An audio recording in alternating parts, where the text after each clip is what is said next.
Aku hendak menyanyikan kasih setia Tuhan selama-lamanya, hendak memperkenalkan kesetiaan-Mu dengan mulutku turun-temurun. Sebab kasih setiamu dibangun untuk selama-lamanya, kesetiaanmu tegak seperti langit. Engkau telah berkata, telah kuikat perjanjian dengan orang pilihanku.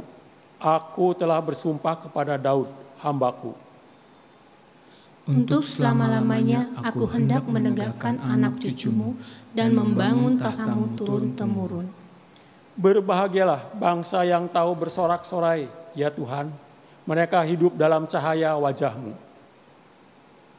Karena namamu mereka bersorak-sorak sepanjang hari, dan karena keadilan-Mu mereka bermegah. Sebab Engkaulah kemuliaan kekuatan mereka, dan karena Engkau berkenan, tanduk kami meninggi. Sebab perisai kita kepunyaan Tuhan, dan Raja kita kepunyaannya, Kudus Israel.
Marilah kita tahbiskan ibadah kita ini dengan pengakuan.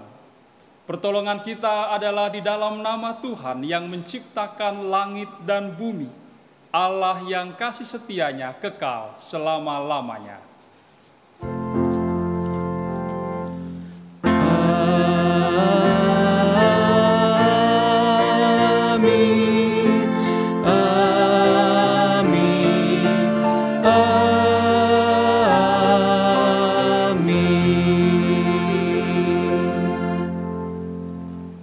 Kasih karunia dan damai sejahtera dari Allah Bapa kita, Tuhan Yesus Kristus dan Roh Kudus menyertai saudara sekalian. Dan menyertai saudara juga. Selamat hari Minggu Bapak Ibu terkasih di dalam Tuhan. Salam sehat untuk kita semua.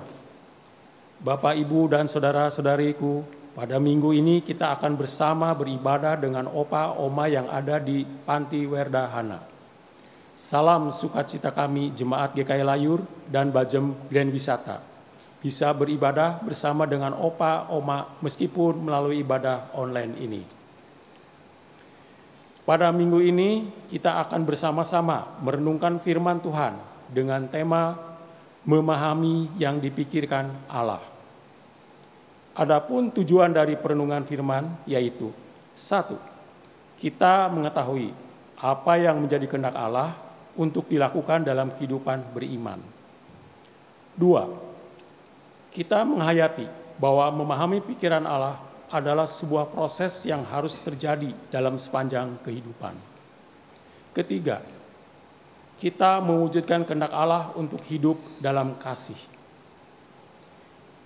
Ayat pembukaan diambil dari Matius pasal 16 ayat 24, bunyinya demikian. Lalu Yesus berkata kepada murid-muridnya, "Setiap orang yang mau mengikuti aku, ia harus menyangkal dirinya, memikul salibnya dan mengikuti aku."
Marilah kita mengakui dosa dan kesalahan kita di hadapan Tuhan. Umat diberikan kesempatan untuk menaikkan doa pribadi dan saya akan menutupnya dalam doa. Mari kita berdoa.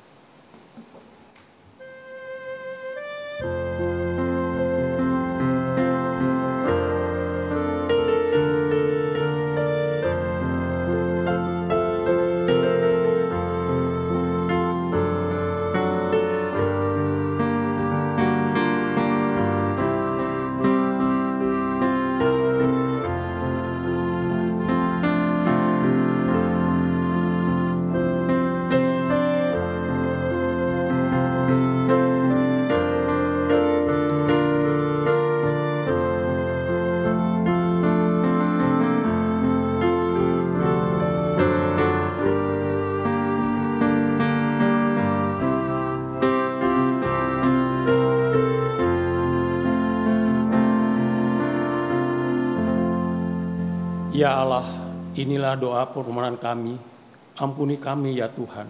Di dalam nama Tuhan Yesus Kristus, Sang Juru Selamat kami yang hidup, kami berdoa. Amin.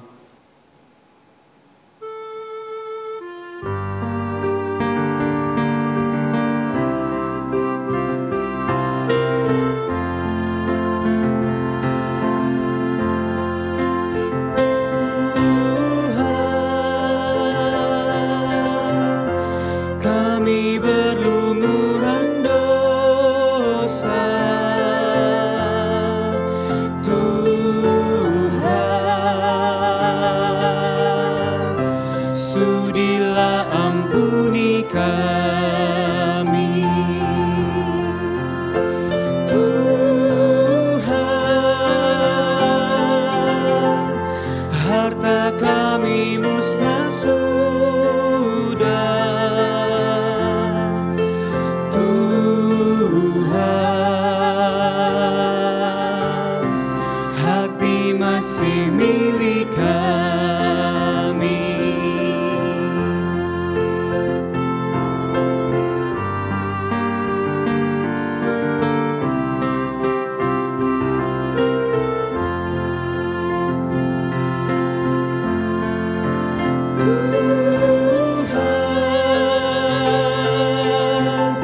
Sudi ampuni mereka, Tuhan, Kau yang tahu perbuatannya. Tuhan,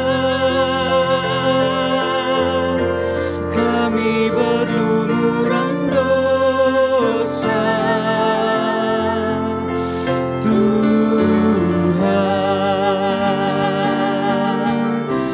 Sudilah ampuni kami.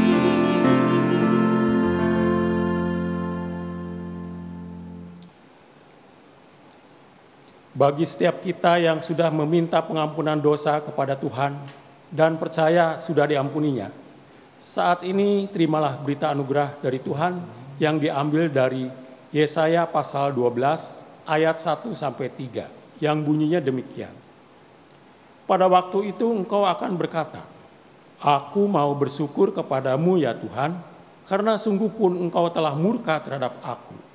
Tetapi murkamu telah surut, dan engkau menghibur aku. Sungguh, Allah itu keselamatanku. Aku percaya dengan tidak gemetar, sebab Tuhan Allah itu kekuatanku dan mazmurku. Ia telah menjadi keselamatanku. Maka kamu akan menimba air dengan kegirangan dari mata air keselamatan.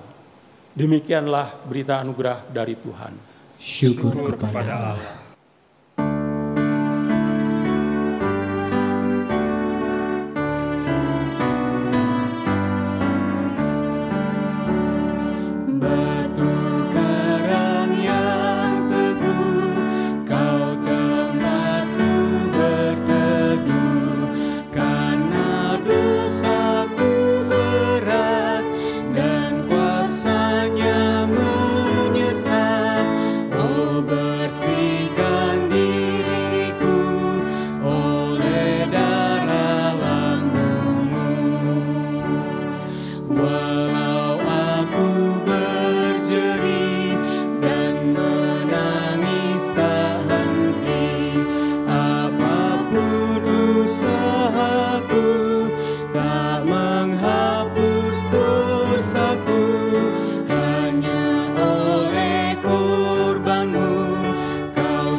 Bapak, Ibu, Saudara-saudari, Opa, Oma yang Tuhan kasihi, mari kita satukan hati, berdoa memohon tuntunan Roh Kudus sebelum kita membaca dan merenungkan firman Tuhan. Mari berdoa.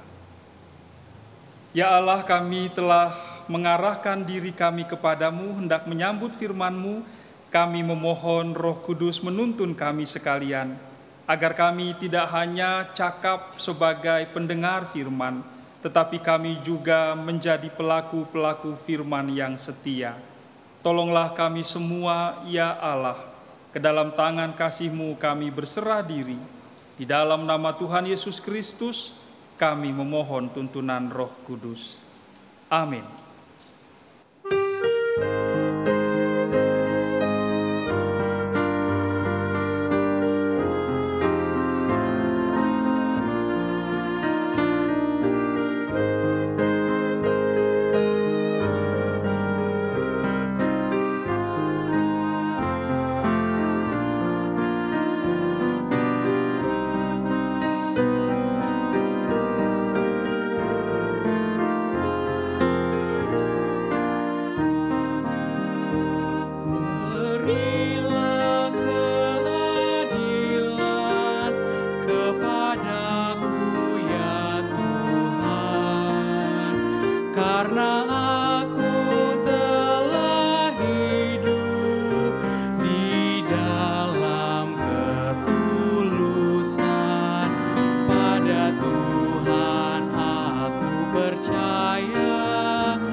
Pada Tuhan aku percaya dengan tidak ragu-ragu.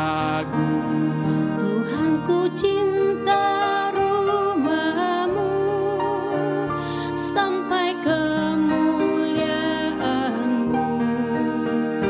Jangan cabut nyawaku bersama-sama yang berdosa, atau hidupku bersama penumpah darah yang pada tangannya melekat perbuatan yang mesum, dan tangan kanannya menerima suap.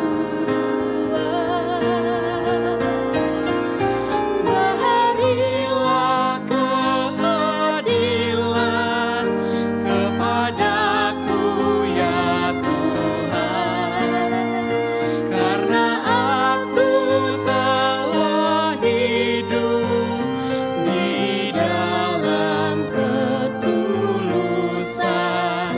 Pada Tuhan aku percaya dengan tidak ragu-ragu.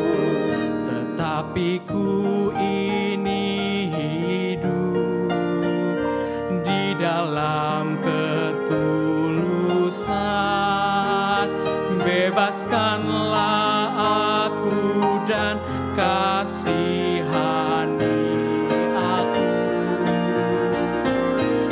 Kakiku berdiri tegak di tanah yang rata. Dalam jemaatku mau puji Tuhan. Berilah keadilan kepadaku ya Tuhan, karena aku telah hidup di dalam ketulusan. Pada Tuhan aku percaya dengan tidak ragu-ragu.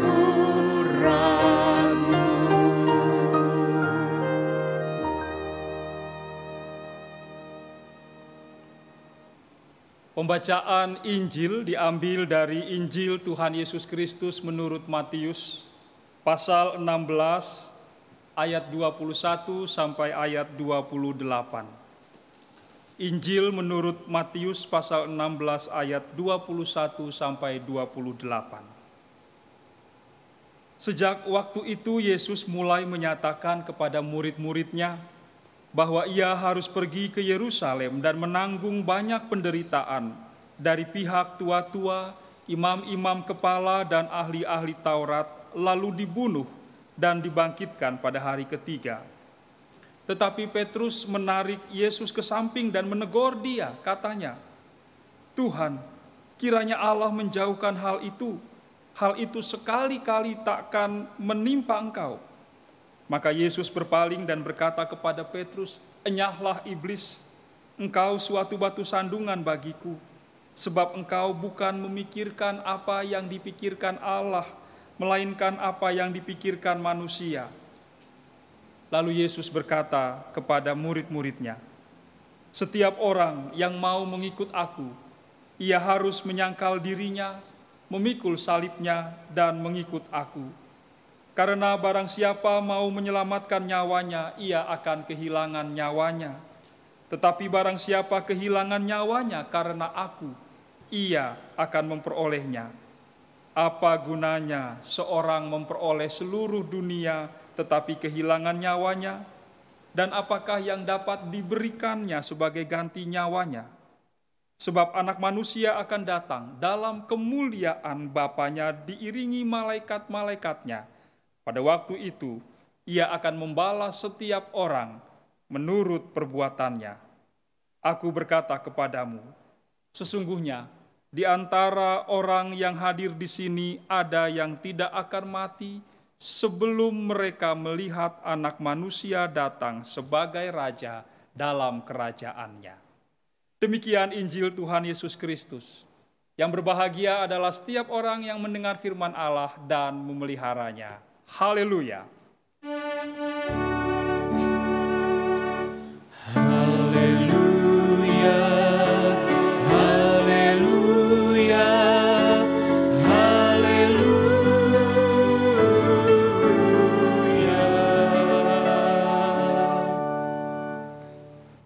Ibu bapak saudara-saudari sekalian, begitu juga dengan opa oma di Panti Werdahana. Semoga kita semua dalam kondisi penuh sukacita, sehat, dan tetap merasakan Tuhan menguatkan kita. Ada sepasang suami istri yang kehidupannya sederhana. Penghasilannya juga sebagai pegawai negeri sipil pas-pasan. Dengan 4 orang anak untuk hidup 1 bulan. Nah, pada satu hari salah satu anak mereka yang mulai beranjak besar bertanya kepada ibunya kira-kira seperti ini. Mengapa bapak dan ibu kok masih bersedia mau menerima keluarga kita yang datang dari kampung halaman? Kan rumah kita kecil. Karena uang bapak dan ibu sedikit. Lalu ibunya menjawab begini, Nak, karena itulah yang harus dilakukan oleh keluarga. Apalagi keluarga Kristen. Kita harus membantu, memberikan dari kekurangan, bukan dari kelebihan kita. Jangan menunggu kaya dulu, baru menolong orang lain. Beri dan bantu dari apa yang kita punya. Nah Bapak Ibu Saudara-saudari, Opa Oma yang Tuhan kasihi, jawaban ibu itu membantu anaknya untuk mengerti sesuatu. Itu menjadi sebuah momen, sebuah kesempatan pembelajaran yang indah. Bagaimana sebuah tanggung jawab iman harus dijalani. Memang mungkin tidak ringan untuk dipikul. Ibu bapak saudara-saudari yang Tuhan kasihi, memberi dari kekurangan adalah salah satu hal yang mungkin akan menjadi sulit dilakukan oleh banyak orang, terlebih dalam kondisi kehidupan yang sulit saat ini. Dan apa yang dipikirkan oleh anak itu tadi, dia ungkapkan, dia tanyakan secara jujur kepada ibunya, itu adalah salah satu bentuk egosentrisme yang memang bisa kita pahami, ya wajar-wajar saja. Kita semua manusia punya kadar egosentrisme dalam diri kita. Memikirkan diri sendiri. Tetapi ketika orang merasa rugi membantu orang lain, ketika kita merasa rugi mengerjakan kebaikan, ketika kita merasa rugi melakukan hal yang benar, lalu ada kepentingan diri sendiri yang terusik, yang terganggu. Karena kita merasa untuk melakukan kebaikan, untuk mengerjakan kebenaran, harus melepaskan kepentingan diri sendiri. Petrus juga merasa terusik tadi. Terganggu hatinya dengan perkataan Yesus. Ketika Yesus mulai menyampaikan bahwa dirinya akan mengalami penderitaan yang berat bahkan sampai mati. Dan menurut Petrus itu tidak boleh terjadi. Padahal yang Yesus maksudkan adalah ia harus menderita semua itu bahkan sampai mati di kayu salib untuk menyatakan kasih Allah, anugerah Allah, pengampunan Allah terhadap orang-orang berdosa. Tapi Petrus marah. Sebab ia merasa terganggu kepentingannya di situ. Saking marahnya, saking jengkelnya Petrus, Injil mencatat tadi sampai Petrus harus menarik Yesus ke samping dan menegur Yesus. Kelihatannya sih baik ya Bapak Ibu.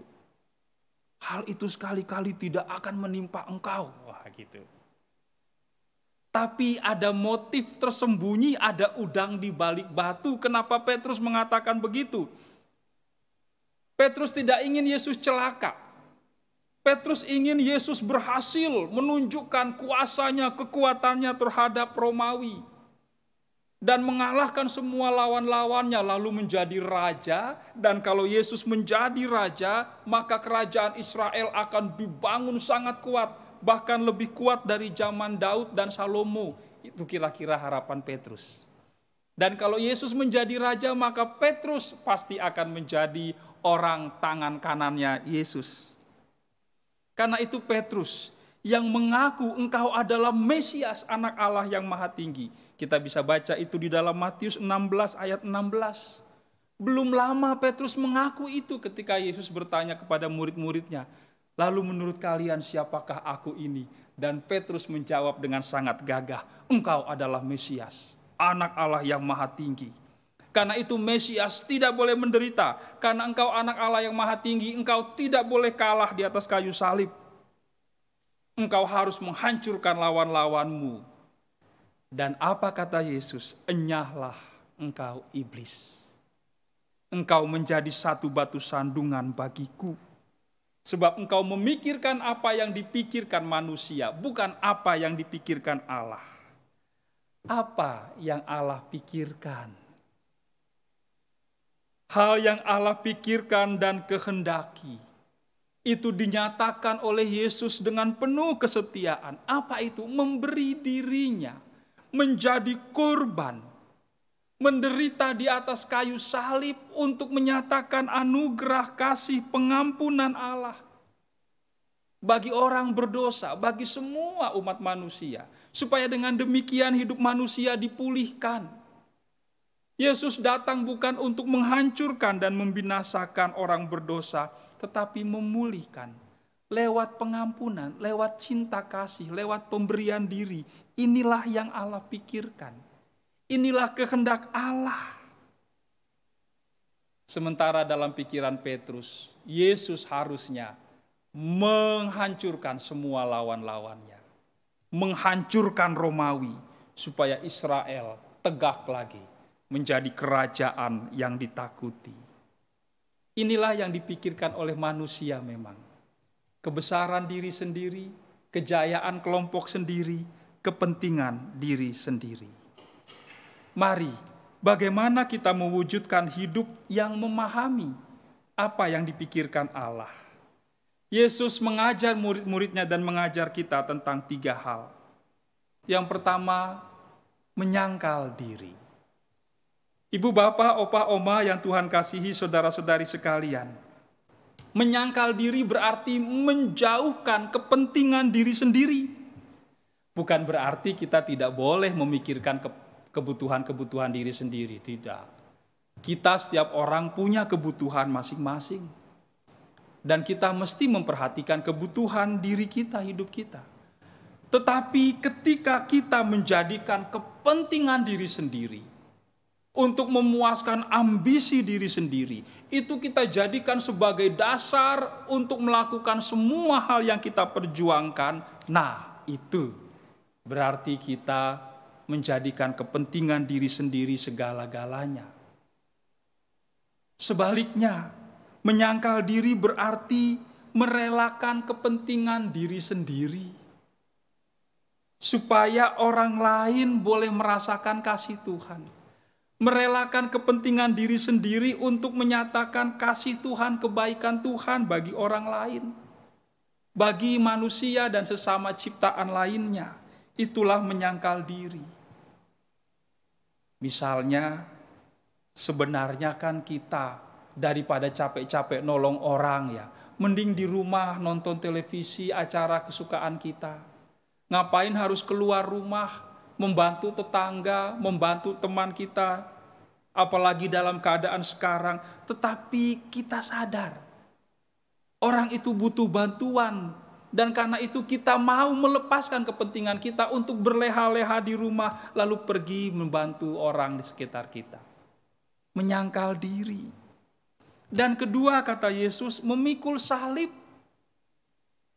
Memang tidak mudah pasti. merelakan untuk melepaskan kepentingan pribadi, lalu menyampaikan kasih, melakukan kebaikan bagi sesama manusia dan ciptaan lainnya tidak mudah. Bahkan kadang-kadang akan membawa risiko buat kita, ada konsekuensinya. Mungkin kita harus menanggung akibat yang cukup berat. Nah, kesediaan untuk menanggung konsekuensi, menanggung akibat dari tindakan kita untuk menyatakan kasih dan kebaikan kepada orang lain, itulah berarti memikul salib. Dalam rangka menyampaikan kasih Allah, ada konsekuensi yang harus kita terima. Itulah memikul salib. Makanya saya pernah dalam hati tertawa Bapak Ibu, dengar seorang teman cerita begini. Aduh, dari dulu sebenarnya saya sudah disuruh berhenti merokok oleh istri saya, oleh dokter kami. Tapi susah berhenti merokok. Sekarang ya beginilah, saya jadi sakit-sakitan karena rokok. Inilah salib yang harus saya pikul mungkin ya. Tuh begitu, coba. Saya ketawa dalam hati, loh. Itu mah namanya bukan memikul salib, itu ngeyel namanya. Keras kepala. Sudah diberitahu yang benar tidak mau kerjakan. Lalu setelah kena dampak buruknya bilang inilah salib yang saya harus pikul. Bukan begitu. Bikin temannya marah. Apalagi ini yang tinggal sama-sama di panti ya. Di tempat yang sama kadang suka kesel-kesel berantem-berantem. Saya memang pernah dengar sih. Kadang opa-oma di panti Werda itu juga suka marah-marahan. Kesel. Lalu bilang, ya inilah mungkin salib yang harus saya pikul. Kenapa? Saya dimusuhin sama sana itu. Kenapa dimusuhin? Ya saya suka gangguin dia sih memang. Loh ya itu bukan salib yang harus dipikul. Itu namanya iseng dan itu berakibat tidak baik. Memikul salib adalah menanggung akibat dari satu tindakan ketika kita melakukan sesuatu yang kita tahu. Itu adalah kehendak Allah. Itu adalah untuk menyatakan kebenaran, mengerjakan kebaikan yang Allah kehendaki. Lalu karena itu kita harus menanggung konsekuensinya. Itulah memikul salib. Dan yang ketiga kata Yesus, menyangkal diri, memikul salib, dan mengikut aku. Bapak, Ibu, Saudara-saudari, opa-oma yang Tuhan kasihi. Menyangkal diri, memikul salib adalah wujud dari mengenal Kristus. Wujud dari hidup bergaul dengan Kristus, melakukan kehendak kasih Kristus. Bukan hanya mengetahui saja tentang Kristus. Banyak orang yang tahu tentang Yesus. Banyak orang yang tahu apa saja sih yang Yesus lakukan, banyak. Tetapi mungkin tidak banyak orang yang ikut mengerjakan dan melakukan apa yang Kristus lakukan. Saya pernah membaca sebuah kisah yang menyentuh hati saya. Ada dua orang kakak beradik. Kedua kakak beradik ini dibesarkan secara Kristen oleh orang tua mereka yang taat. Sang kakak ketika besar dewasa menjadi seorang aktivis. Ia membela nasib dan hak-hak orang-orang yang diperlakukan tidak adil. Sedangkan adiknya menjadi seorang pengacara yang cukup terkenal. Negeri mereka sedang menghadapi persoalan karena diskriminasi terhadap orang-orang kulit hitam. Dan sang kakak satu hari mendekati adiknya, mendatangi adiknya dan mengatakan begini, adikku, tolonglah kami. Engkau punya banyak kenalan, engkau punya banyak relasi. Orang-orang penting di negeri kita ini. Tolong dekati mereka, sampaikan kepada mereka. Supaya undang-undang untuk menghapus diskriminasi, perbedaan warna kulit ini bisa disahkan. Lalu adik itu berkata, maaf kak, saya tidak bisa melakukan itu. Kenapa? Sang adik mengatakan, kalau saya melakukan itu, maka saya mungkin akan kehilangan banyak klien saya. Mereka orang-orang berkuasa di negeri ini, pengusaha, terpandang. Mereka mungkin akan membelakangi saya dan tidak akan lagi memakai jasa saya sebagai pengacara mereka. Mendengar itu sang kakak sedih sekali. Dan dia mengatakan kepada adiknya, adikku, Kita dibesarkan untuk percaya dan menjadi pengikut Yesus. Tapi hari ini saya sedih dan kecewa karena saya tahu ternyata engkau bukan pengikut Kristus. Engkau hanyalah pengagum Kristus. Dan dengan kecewa serta sedih sang kakak meninggalkan adiknya, pergi meninggalkan adiknya. Pengagum dan pengikut Kristus. Banyak orang yang terkagum-kagum, tahu apa yang Kristus lakukan, tetapi belum tentu mau melakukan apa yang Kristus lakukan. Karena itu Yesus bilang, menyangkal diri, memikul salib, dan ikutlah aku. Ibu bapak saudara-saudari yang Tuhan kasihi, memahami yang dipikirkan Allah hanya bisa terjadi kalau kita setiap hari dalam kehidupan kita terus mengingatkan diri kita untuk menyangkal diri, tidak mengedepankan egosentrisme kepentingan pribadi kita, mau dengan sungguh-sungguh mengerjakan kehendak Allah. Dan itu akan menuntun hidup kita untuk mengalami, merasakan, dan semakin menghayati begitu banyaknya keindahan dan kekuatan yang Allah curahkan, Allah berikan dari kasih-Nya yang luar biasa kepada kita. Hal itu terjadi terus-menerus dalam hidup kita selama kita ada di dunia ini. Dan karena itu, mari setiap kita belajar memahami kehendak Allah. Mari setiap kita terus mengingat apa sesungguhnya yang Allah ingin kita kerjakan. Setiap hari kita bangun dari tidur, kita diam sejenak dan merenung di hadapan Tuhan. Tuhan, apa yang Engkau ingin aku kerjakan hari ini? Apa yang Tuhan ingin aku lakukan hari ini dalam situasi dan kondisi hidupku? Semoga kita semua semakin memahami yang dipikirkan Allah dan bersukacita karena itu. Amin.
Dengan sikap berdiri, marilah kita mengikrarkan pengakuan iman kita menurut pengakuan iman rasuli.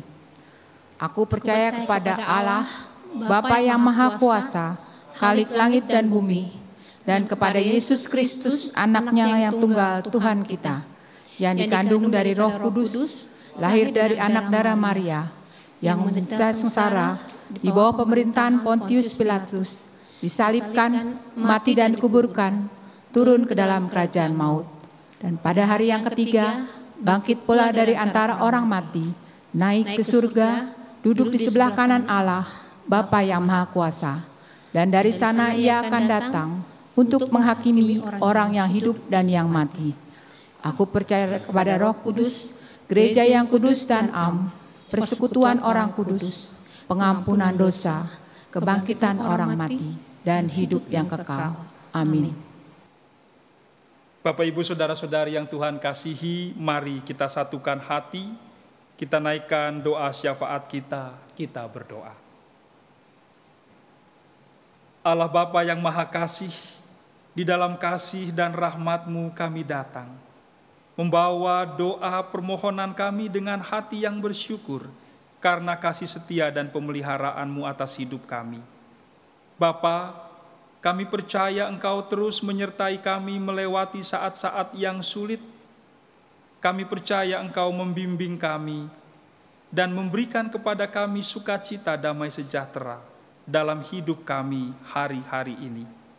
Kami berdoa bagi keluarga-keluarga kami, mampukan keluarga-keluarga kami untuk senantiasa memuliakan nama-Mu, membagikan cinta kasih-Mu dan terus hidup di dalam kehangatan satu terhadap yang lainnya, saling melayani, saling mendukung, dan saling menopang. Kami juga ingin berdoa, ya Allah, bagi jemaat-Mu di GKI Layur, bagi semua anggota simpatisan, juga majelis jemaat dan badan-badan pelayanan jemaat. Tuhan memberkati kami semua, agar kami tetap bersehati, bersekutu, dan memuliakan nama-Mu di dalam kebersamaan kami sebagai jemaat Tuhan. Kami membagikan kasih Tuhan kepada orang-orang di sekitar kami. Kami mendoakan juga kota kami Jakarta, pemimpin kota ini dan seluruh warga kota kami. Mampukanlah ya Bapa agar kami semua dapat bekerja sama dengan baik dan menjalankan tanggung jawab kami masing-masing sebaik-baiknya, agar kota kami boleh menjadi kota yang semakin baik dan dapat mengatasi pandemi ini dengan lebih baik lagi. Berkati bangsa dan negara kami, para pemimpin bangsa ini, presiden, wakil presiden, dan seluruh jajaran kabinet. Tuhan tolonglah agar pemimpin-pemimpin kami dapat mengerjakan tanggung jawab mereka. Pemimpin-pemimpin bangsa ini dapat membawa bangsa kami melewati masa-masa sulit ini dengan sebaik-baiknya, dan tetap memperhatikan nasib anak-anak negeri ini, terlebih lagi saudara-saudari kami yang terkena dampak langsung akibat pandemi ini, yang mengalami pemutusan hubungan kerja, kehilangan penghasilan, yang harus dirawat di rumah sakit karena COVID-19 maupun penyakit lainnya, yang membuat terasa lebih sulit dan berat akibat pandemi hari ini. Tuhan kiranya menolong, Tuhan kiranya menuntun pemerintah kami. Tuhan memberkati juga semua tenaga kesehatan dan para peneliti di bidang medis, agar mereka dapat melanjutkan perjuangan mereka. Keluarga mereka Tuhan berkati.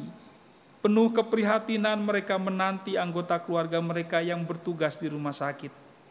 Kiranya Tuhan menjaga, merawat mereka, dan menghibur semua anggota keluarga dari tenaga kesehatan yang telah meninggalkan kami di dalam tugas pengabdian mereka. Bapa, ke dalam tangan-Mu kami percaya dan berharap, kami berserah diri dan memohon. Di dalam nama Tuhan Yesus Kristus, Juru Selamat dan Penebus dunia, Kristus yang telah mengajari kami berdoa.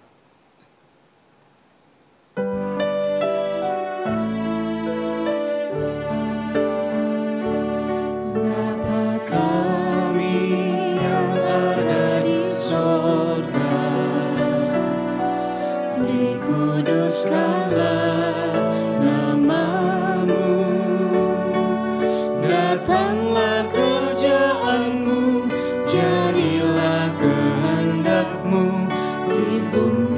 seperti di surga. Beri kami hari ini makanan yang secukupnya. Ampuni salah kami seperti kami ampuni yang bersalah pada kami. Jangan bawa kami dalam pencobaan, melainkan lepaskan kami dari yang jahat. Sebab Kaulah yang punya kerajaan dan kuasa dan kemuliaan sampai selama-lamanya.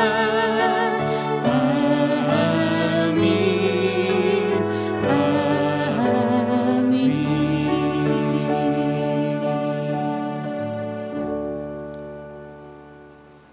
Marilah kita membawa persembahan kita kepada Allah. Nas persembahan kita diambil dari Yunus 2 ayat 9. Tetapi aku dengan ucapan syukur akan kupersembahkan korban kepadamu. Apa yang kunasarkan akan kubayar. Keselamatan adalah dari Tuhan. Persembahan ini akan kita serahkan bersama-sama ke gereja, supaya gereja dapat terus melakukan panggilannya, meneruskan kemurahan Allah di tengah dunia.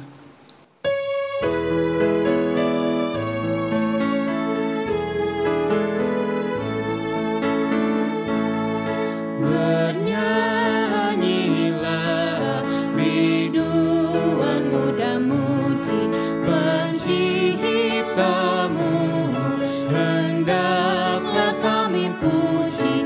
Bernyanyilah, bernyanyilah, bergaullah paduan suara kami kepadamu, ya Bapa yang surgawi, Engkau besar termulia.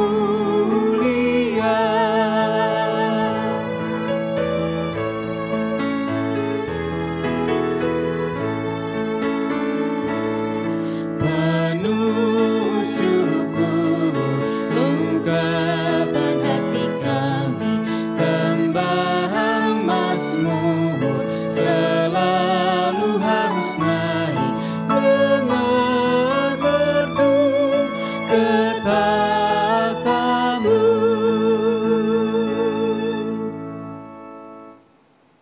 Bawakan persembahan ini dalam doa. Mari kita berdoa. Bapa yang sungguh baik di dalam kehidupan kami mengucap syukur untuk setiap berkat-Mu yang Engkau berikan kepada kami. Saat ini kami telah memberikan persembahan syukur kami kepadamu. Pimpinlah pengelolaan persembahan ini supaya dapat menjadi berkat bagi banyak orang. Dan bimbinglah kami untuk hidup dalam kasih dan pemeliharaan-Mu. Di dalam nama Tuhan Yesus Kristus kami berdoa dan mengucap syukur. Amin.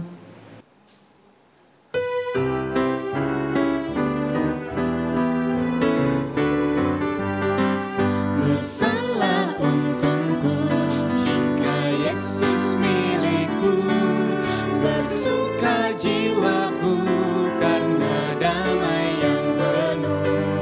Meskipun angin keras badai dunia menderu, tak goyah hatiku karena Yesus milikku.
untukku, benar-benar besarlah untukku, benar-benar besarlah untukku, benar-benar besarlah untukku, ketika Yesus sungguhlah tetap milikku.